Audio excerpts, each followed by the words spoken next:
کہ اولیاء کاملین جو ہندوستان آئے یا پھر دوسرے مقامات پر جو صوفیاء اکرام ہیں، صوفیاء اکرام نے جو اسلام کی تبلیغ فرمائی، سب سے بڑا ان کے پاس ہتھیار کیا تھا؟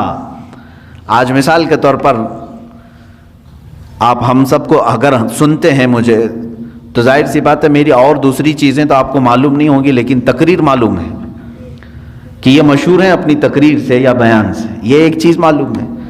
اولیاء کاملین کا ایسا کون سا بڑا ہتھیار تھا، کون سا بڑا ذریعہ تھا جس کے ذریعے سے وہ تبلیغ اسلام کرتے تھے؟ وہ تقریریں زیادہ نہیں، بلکہ وہ اللہ کے ذکر سے لوگوں کے دلوں کو دھلتے تھے۔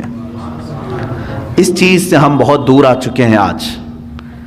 آج جو معاشرہ ہے ہمارے ہاں، قلب کی صفائی کا نظام ہی ختم ہو چکا ہے۔ آج ڈھونڈ کر کے نکالو، بہت سارے بچے پریشان ہیں جو کچھ تحقیق طلب ہیں، جو ریسرچ اسکالر ہیں، وہ پوچھتے بھی ہیں کہ آج بھی ایسی کوئی خانقاہ ہے جہاں دلوں کی مرض کا، دلوں کی بیماری کا علاج ہوتا ہے؟ تو ہم جواب میں یہ کہتے ہیں ہم بھی اسی انتظار میں ہیں، ہم بھی اسی تلاش میں ہیں۔ ہاں، ایسا نہیں ہے کہ پوری دنیا سے یہ سب چیزیں اٹھ گئی ہیں، اللہ ماشاء اللہ ترکی کے مشائخ آج بھی علاج کرتے ہیں، مصر کے بعض شاذلی مشائخ ہیں جو اپنے مریدین کی آج بھی تربیت کرتے ہیں۔ میں ان کی خانقاہوں میں بیٹھا ہوں جہاں وہ رزق سے لے کر کے ذکر کے تمام مقامات، مراتب، دن اور رات کے تمام تر جو ڈسپلن ہو سکتا ہے راہ سلوک کا، وہ ساری چیزیں آج بھی بتاتے ہیں۔ لیکن یہ ماحول ختم ہو چکا جو صوفیاء اکرام کا تھا۔ آپ سلسلہ چشتیہ کے جتنے مشائخ کو آپ دیکھیں گے ہندوستان آئے ہیں، ان کے ذکر ہی مشہور ہیں۔ حضرت خواجہ سرکار غریب نواز رضی اللہ تعالیٰ عنہ کا ذکر مشہور ہے۔ ختم خواجگان میں بھی ان کے بعض اذکار شامل کیے گئے ہیں۔ خواجہ قطب الدین بختیار کاکی رحمۃ اللہ علیہ، حضرت بابا فرید الدین گنج شکر رحمۃ اللہ علیہ، صابر علاء الدین کلیری رحمۃ اللہ تعالیٰ علیہ، ان کا حال تو یہ ہے کہ قبر میں گئے خود سے بنی بنائی ہوئی اور بند کروایا، اور 9 سال تک ذکر الہی میں مشغول رہے، باہر کسی نے ان کو دیکھا نہیں۔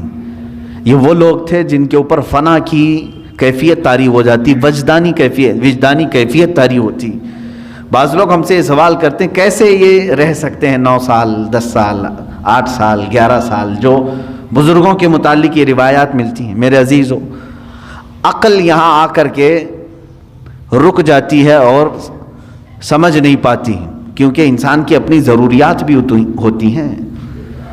میرے عزیزو، یہ لوگ جو اہل اللہ ہیں، جب دنیا سے کنارہ کشی کر لیتے، کھانے پینے کی کوئی ان کو احتیاج ضرورت نہ رہتی، اللہ کا ذکر ہی ان کی غذا بن جاتا، اور اس غذا کا کوئی فضلہ نہیں نکلتا۔ ہم کو جو حاجتیں ہوتی ہیں پیشاب پخانے وغیرہ کی، تو ہم تو جسمانی غذا کھا رہے ہیں، تو پھر اس کا کچرا بھی نکلنا ہے، لیکن جس کی غذا ہی اللہ کا ذکر ہے، اس کا کچرا کہاں سے آئے؟ تو ان اولیاء کاملین کو کبھی ان چیزوں کی حاجت ہی نہیں ہوئی جو وہ مجاہدے کے دوران زندگی گزارتے تھے۔ ایسا نہیں ہے کہ پوری زندگی بھر انہیں کبھی ضروریات نہیں ہوتی تھی، لیکن جب وہ اللہ رب العزت کے ذکر میں محو ہو جاتے تھے تو دنیاوی بہت ساری چیزوں سے اللہ تعالیٰ انہیں محفوظ کر لیتا تھا۔